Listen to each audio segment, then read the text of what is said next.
The massacre at New Terra. The colony of New Terra had existed peacefully for 9 years on the edge of human-controlled space. 800 families called this world home, working in agriculture and research facilities under protective atmospheric domes. The planet orbited a gentle yellow star, and though it was distant from Earth, the colonists had built a thriving community. Children attended school in the morning, parents tended to hydroponic farms in the afternoon, and in the evenings, families gathered to watch the twin moons rise over the horizon. Everyone believed they were safe in this quiet corner of the galaxy. Governor Marcus Chen was reviewing quarterly production reports when the first plasma blast struck the northern dome. The explosion was so powerful that it shattered windows 3 kilometers away. Alarms shrieked throughout the colony as emergency systems activated automatically. Marcus dropped his tablet and ran to the observation window. What he saw made his blood turn cold. 6 massive warships hung in orbit above New Terra, their weapons glowing with deadly energy. The ships bore the crimson markings of the Valkyrie Empire, a militaristic species that controlled 12 star systems and had a reputation for aggressive expansion. Chief Security Officer Sarah Kim sprinted to her station and began analyzing the attack. Her hands flew across the holographic interface as data streamed in from sensors across the colony. "We have multiple hull breaches in sectors 4 through 7, she shouted over the chaos. The northern dome has completely collapsed. Atmospheric pressure is dropping rapidly in residential zones. Marcus felt his heart sink. The northern dome housed primarily families with young children. He activated the colony-wide emergency broadcast system. "This is Governor Chen. All personnel proceed immediately to emergency shelters. This is not a drill. Repeat, this is not a drill. Seek shelter now." More plasma blasts rained down from the Valkyrie ships. They were not targeting military installations because New Terra had none. They were not aiming at industrial facilities or government buildings. The Valkyrie were deliberately firing at residential areas, at schools, at the medical center where sick and elderly colonists received care. The attacks were methodical and merciless. Marcus watched in horror as the Eastern Dome, which contained the primary school, took a direct hit.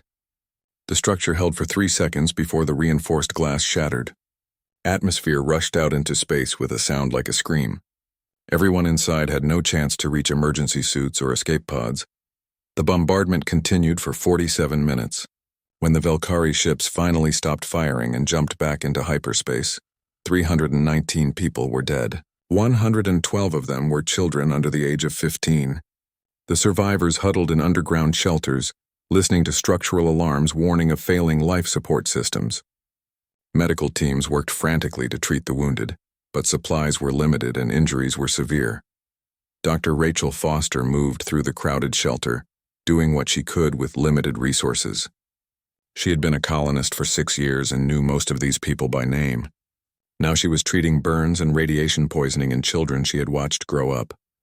Marcus stood in the emergency command center, his hands shaking as he prepared the distress signal to Earth. Blood from a head wound dripped down his face, but he ignored it. The communication equipment had been damaged in the attack, and it took Sarah 15 minutes to establish a connection strong enough to transmit across interstellar distances. When the link finally stabilized, Marcus stared into the camera and began recording. "This is Governor Marcus Chen of New Terra Colony. We have suffered an unprovoked attack by Valkyrie military forces. We have massive civilian casualties. 319 confirmed dead, including 112 children. Our infrastructure is critically damaged. We need immediate evacuation and medical assistance." The Valkyrie gave no warning.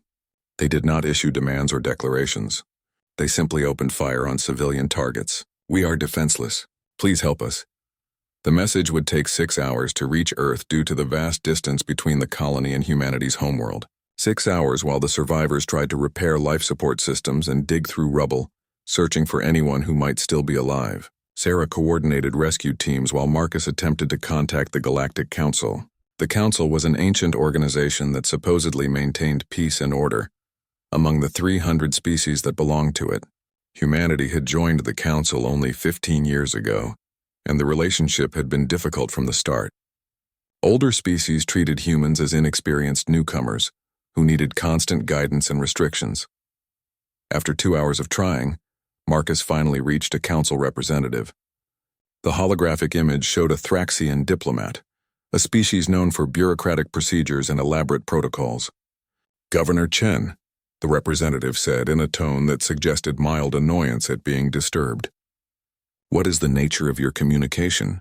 We have been attacked, Marcus said, struggling to keep his voice steady. The Valkyrie Empire launched an unprovoked assault on our colony. Hundreds of civilians are dead. We need the Council to intervene immediately. The Thraxian made a gesture that might have been sympathy or might have been dismissal. It was hard to tell with their species. This is most unfortunate. I will file a formal complaint and schedule an emergency session to discuss the matter. The committee should convene within 3 standard weeks. 3 weeks. Marcus felt rage building in his chest.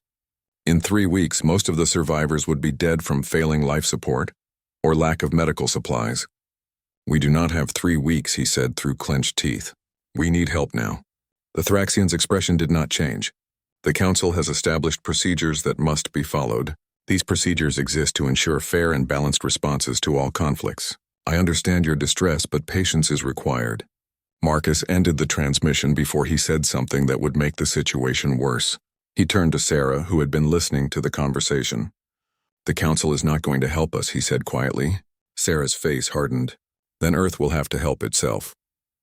On Earth, President Victoria Chen received the distress signal in the middle of the night. She was not related to Governor Marcus Chen, but the shared surname made the message feel even more personal. She sat in the Situation Room of the Global Defense Council headquarters and watched the recording 5 times. Each viewing was harder than the last. The footage from New Terra showed children running through collapsing corridors. It showed parents desperately trying to seal breaches with their own bodies.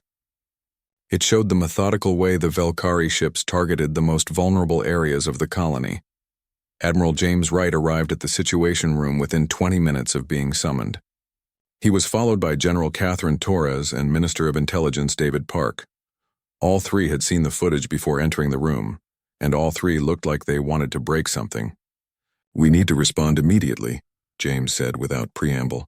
Every hour we delay, more colonists die from their injuries or failing infrastructure. Victoria nodded slowly. She had been president for 7 years and had never faced a decision like this. What are our options? Catherine pulled up a holographic display showing the disposition of Earth's military forces. We have 79 warships in active service. That includes everything from destroyers to our 3 carrier groups. We can have the entire fleet ready to deploy within 18 hours. The journey to New Terra will take 4 days at maximum speed. David leaned forward, his expression troubled. Madame President, if we commit our entire fleet to this operation, we leave Earth itself with minimal defense. Additionally, the Galactic Council will view this as an act of aggression. They have made it clear they expect disputes to be resolved through diplomatic channels. Victoria stood and walked to the observation window overlooking the city below. Millions of people lived their lives down there, unaware that humanity was about to make a decision that would change everything. Tell me about the Valkyrie Empire, she said to David. What kind of species are we dealing with? David activated his datapad and began reading from intelligence reports. The Valkyrie are an old species, at least 4,000 years more advanced than humanity. They control 12 star systems and have a population of approximately 30 billion. Their culture values military strength above all else. They have engaged in 7 major wars over the past 2 centuries, usually targeting younger species that they view as weak. Diplomatic relations between Earth and the Valkyrie have been minimal and cold. So they attacked New Terra because they thought we would not fight back, James said. They thought we were an easy target. That assessment is likely correct, David agreed. The Valkyrie have been pressuring the Council to restrict human expansion for years. This attack was probably intended to intimidate us into accepting tighter limitations on our colonies. Victoria turned back to face her advisors. How would our fleet match up against Valkyrie military forces? James smiled grimly. That is where things get interesting. The Valkyrie think they know our capabilities, but they are working with outdated information. When we applied for Council membership 15 years ago, we deliberately understated our military technology. We did not want to be perceived as a threat. The truth is, our weapon systems are significantly more advanced than what the Valkyrie possess. Our railguns can fire projectiles at 0.97% the speed of light. Our energy shields use quantum dispersion technology that no other Council species has developed. Our fighter pilots train in neural interface systems that make them faster and more accurate. than any biological pilot could be without augmentation. Catherine continued the assessment. In addition, our tactical doctrine is based on 3,000 years of human warfare. We have studied every conflict in our history and learned from them. The Valkyrie rely on overwhelming firepower and numerical superiority. They fight the same way they have fought for centuries. We can adapt, improvise, and outthink them. Victoria listened carefully to everything her advisors were telling her. The military picture was clear. Earth could win this fight, but there were other considerations beyond pure military capability. If we do this, if we send our entire fleet to destroy Valkyrie military forces, the Council will condemn us. They will impose sanctions. They might even attempt to isolate Earth completely from galactic trade and communication. Paul Henderson, the Secretary of State, had been silent until now. He spoke with the weariness of someone who had spent 15 years trying to navigate Council politics. Madam President, the Council has never respected us. They have blocked our trade agreements, restricted our territorial claims, and treated our representatives with barely concealed contempt. We have tried diplomacy. We have tried patience. We have followed every rule they established. And when we needed them most, when our people were dying, they told us to wait 3 weeks for a committee meeting. He paused. Maybe it is time the Council learned that humanity is not a species that can be pushed around. Victoria made her decision. She had known what she would do from the moment she saw the footage, but she needed to hear the full situation before committing. Admiral Wright, mobilize the entire fleet. I want every ship we have ready to deploy within 12 hours. Our mission is threefold. First, evacuate the survivors from New Terra and provide immediate medical assistance. Second, hunt down the Valkyrie ships responsible for this attack and destroy them. Third, eliminate the Valkyrie Empire's ability to ever threaten human colonies again. James straightened. Madame President, that third objective implies total war against the Valkyrie. Are you authorizing the destruction of their military infrastructure across all 12 of their systems? Victoria's voice was cold and absolutely certain. The Valkyrie murdered our children without warning or mercy. They celebrated this attack as a demonstration of their power. I want their military bases turned to rubble. I want their shipyards reduced to scrap metal. I want their weapons factories melted to slag. And I want every species in this galaxy to understand that attacking humanity has consequences. She looked at each person in the room. We gave the Council a chance to handle this through their systems. They refused. Now we do it our way. Catherine asked the question that everyone was thinking. What about Valkyrie civilians? Do we evacuate them before attacking military targets? Absolutely, Victoria said firmly. We are not monsters like they are. We give them warning. We allow evacuation time. We only target military and industrial sites, but their soldiers, their commanders, everyone who participated in or ordered this attack, they do not get mercy. Within hours, Earth's entire military mobilized for war. 79 warships prepared for immediate deployment. Fighter squadrons ran final checks on their craft. Marines loaded equipment and weapons. Medical ships stocked supplies to treat wounded colonists. The fleet would travel in 3 waves. The first wave, consisting of the fastest ships, would reach New Terra in 3 days and begin evacuation operations. The second wave would arrive 12 hours later with the main battle group. The third wave would bring support vessels and supply ships. Admiral James Wright stood on the bridge of the flagship Indomitable and addressed his officers. We are about to engage in the largest military operation in human history. Our enemy thinks we are weak. They think we will accept this massacre and do nothing. They are about to learn how wrong they are. Every person on this ship, every person in this fleet, knows what we are fighting for. We saw the children. We heard their screams. We will not let their deaths go unanswered. The officers responded with grim determination. They had all watched the footage. They all understood what was at stake. As the fleet prepared to jump into hyperspace, Victoria made one final transmission to the Galactic Council. The holographic message showed her standing in the Situation Room, her expression harder than steel. This is President Victoria Chen of Earth. 6 hours ago, the Valkyrie Empire launched an unprovoked attack on our colony at New Terra. 319 civilians are dead, including 112 children. We requested immediate council intervention. We were told to wait 3 weeks for a committee meeting. Earth is done waiting. Earth is done asking for your permission. Earth is done being treated like a problem that needs to be managed. The Valkyrie wanted to see what happens when you attack humanity. We are about to show them.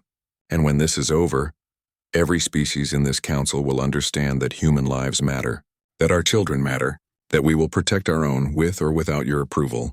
The fleet is launching. Justice is coming. The transmission ended. Moments later, 79 warships vanished into hyperspace, carrying Earth's fury toward the Velkari Empire. Behind them, Victoria stood at the window and watched the stars. She had just started a war that would change humanity's place in the galaxy forever. There was no turning back now. Earth's unstoppable retaliation. The human fleet emerged from hyperspace at the edge of the Velkari home system, like avenging angels wrapped in steel and fury. Admiral James Wright stood on the bridge of the Indomitable, watching his tactical displays as 79 warships moved into attack formation. The journey had taken 4 days, and every hour of that time had been filled with planning, preparation, and growing rage as more reports came in from New Terra. The final death toll had reached 347 civilians. 28 more people had died from their injuries while waiting for help that came too slowly. The Velkari homeworld of Velkros Prime hung in the distance, a blue and green planet surrounded by defensive stations and patrol ships. The system was heavily fortified, exactly as intelligence reports had predicted. 16 orbital defense platforms ringed the planet, each one capable of destroying a battleship with sustained fire. 42 Velkari warships patrolled the system in standard defensive patterns. It was an impressive display of military power, the kind of force that would make most species reconsider any aggressive action. But Admiral Wright was not most species, and humanity was done being cautious. "Open a channel to all Velkari military forces," James ordered. His communications officer worked quickly, and within seconds a connection was established. "This is Admiral James Wright of the Earth Defense Fleet. 4 days ago, your forces attacked the human colony at New Terra without warning or provocation. You murdered 347 civilians, including 128 children. You targeted schools, hospitals, and residential areas. You celebrated your victory over defenseless people." The bridge was silent as James continued. "We are here to deliver justice.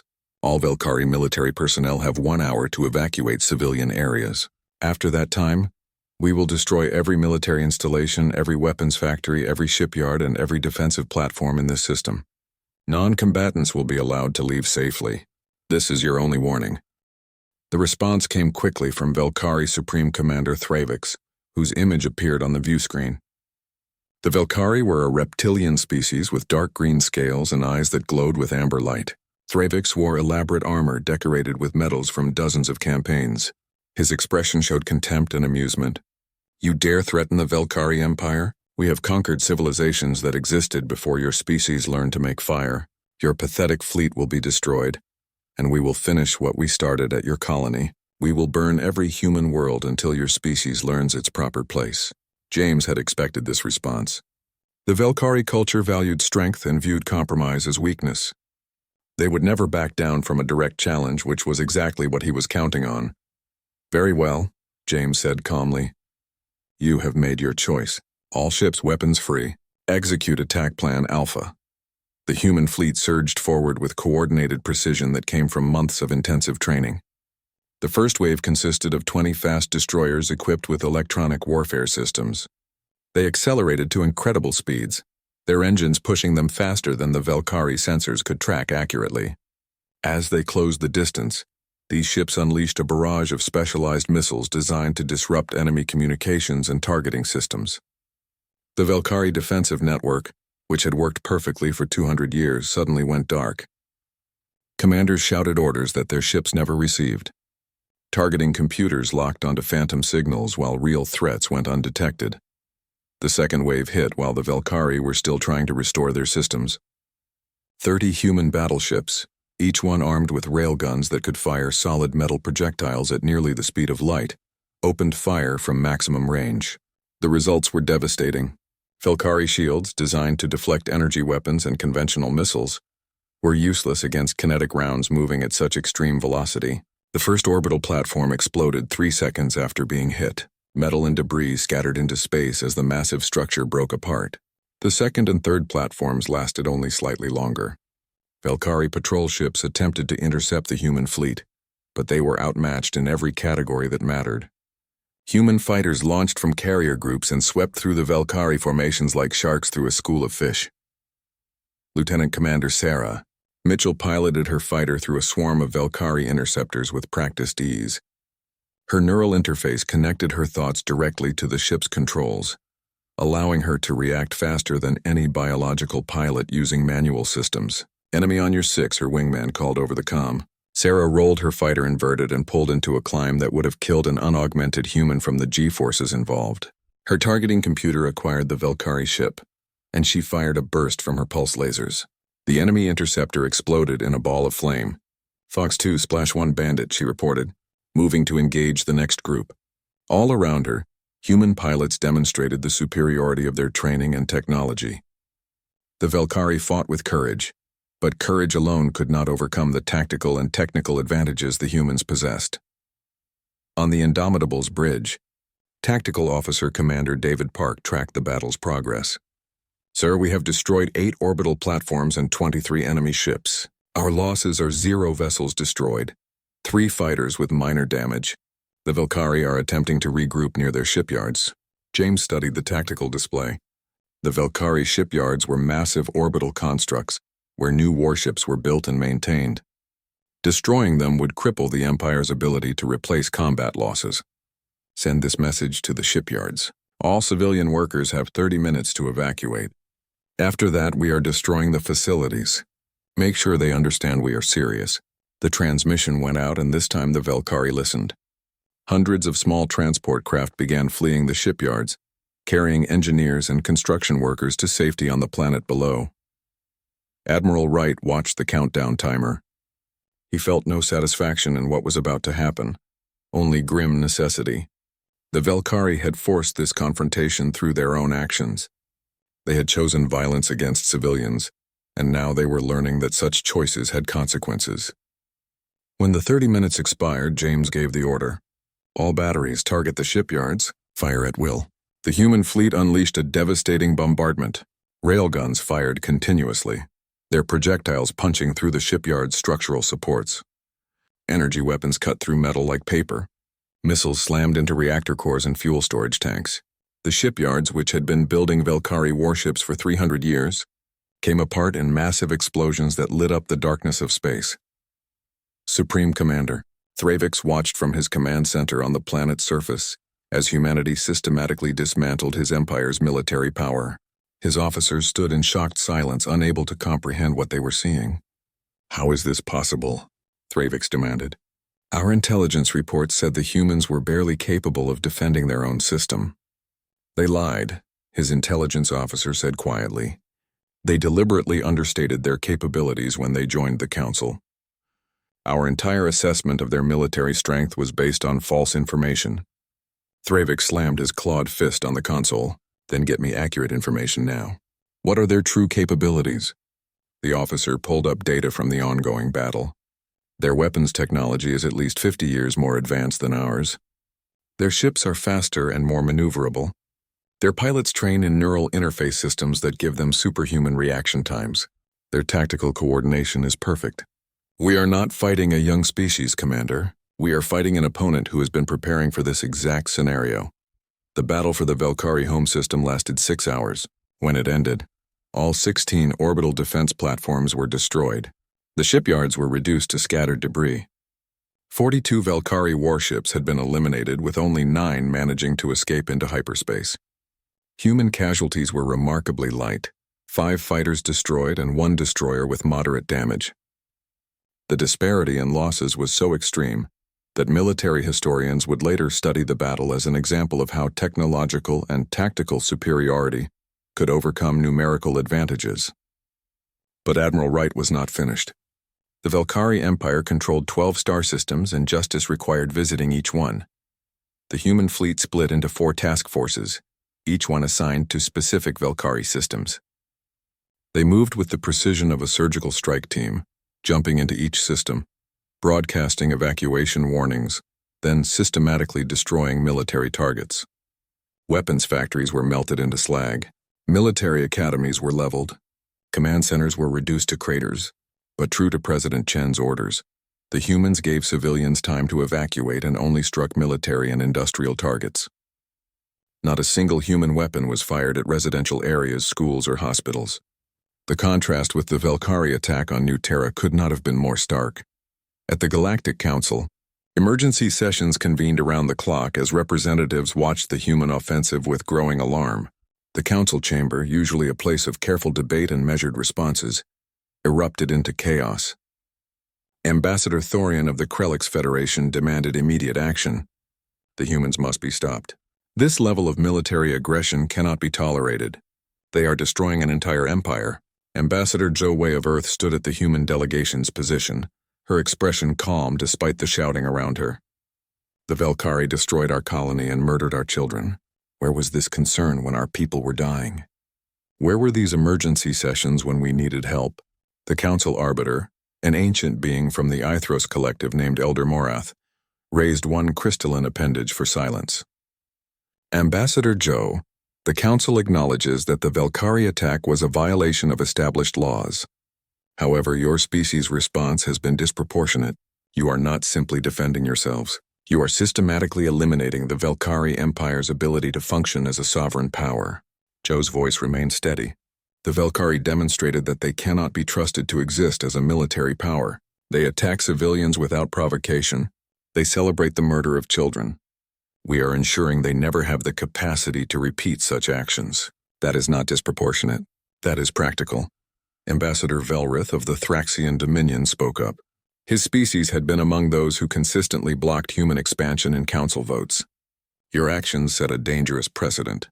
If every species responded to attacks with total warfare, the galaxy would descend into chaos. Zhou turned to face him directly. Ambassador Velrith, your species has been at peace for 600 years. You have the luxury of judging others because no one dares attack you. Humanity does not have that luxury.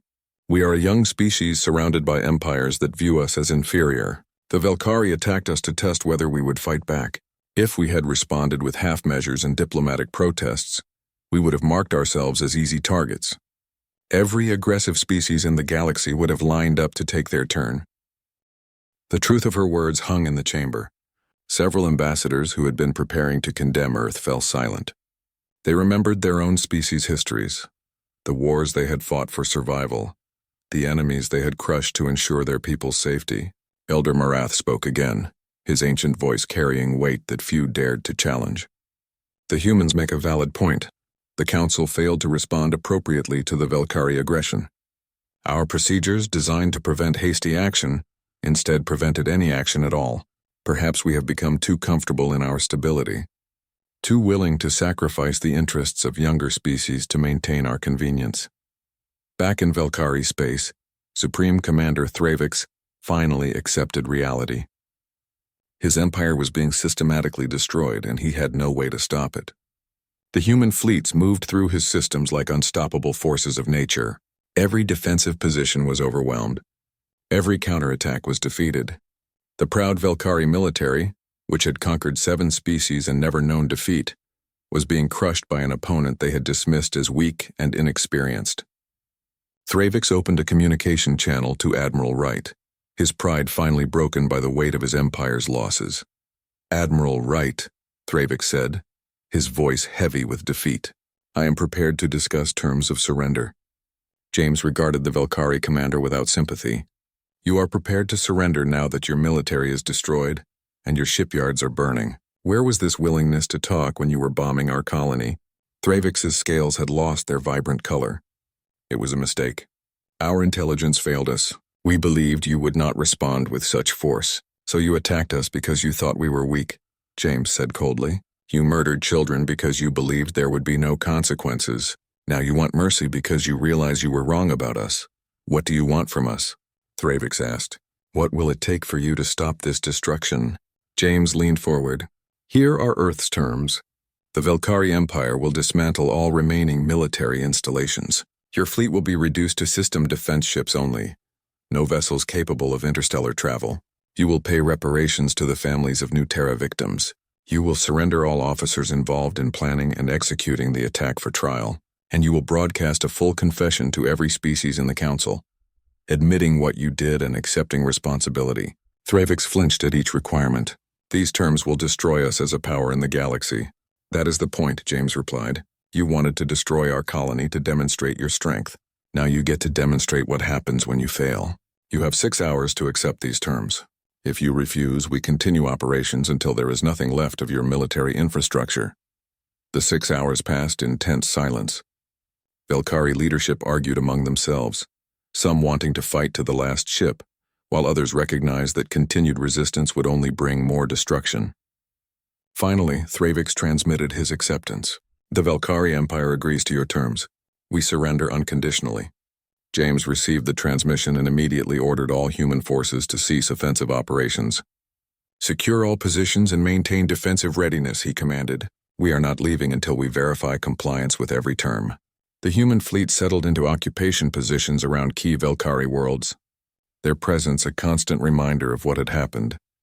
President Victoria Chen addressed Earth's population and the broader galaxy from her office. The holographic broadcast reached billions of viewers across hundreds of worlds. 6 days ago, the Velkari Empire attacked our colony at New Terra. They killed 347 innocent people, including 128 children. They did this without warning, without provocation, and without mercy. Today, the Velkari have surrendered. Their military has been neutralized. Justice has been served. She paused, her expression serious. Some will say we went too far. Some will argue that our response was excessive. To those critics, I say this. We gave the Galactic Council a chance to handle this situation through their systems. They offered us committee meetings while our people lay dying. We are done waiting for others to protect us. We are done accepting restrictions on our ability to defend ourselves. Humanity is not looking for conflict, but we will never again allow our people to be attacked without consequences. The broadcast continued. We followed the rules of war even though our enemy did not. We evacuated civilians. We targeted only military installations. We offered surrender terms instead of total annihilation. We showed more restraint and humanity than the Velkari showed us. But make no mistake, we were willing to go as far as necessary, and we are still willing. Any species considering aggression against human interests should understand what you witnessed here. This is what happens when you attack Earth. This is the price of threatening our people. The message was clear and unmistakable. Humanity had announced itself as a power that would not be pushed around or intimidated.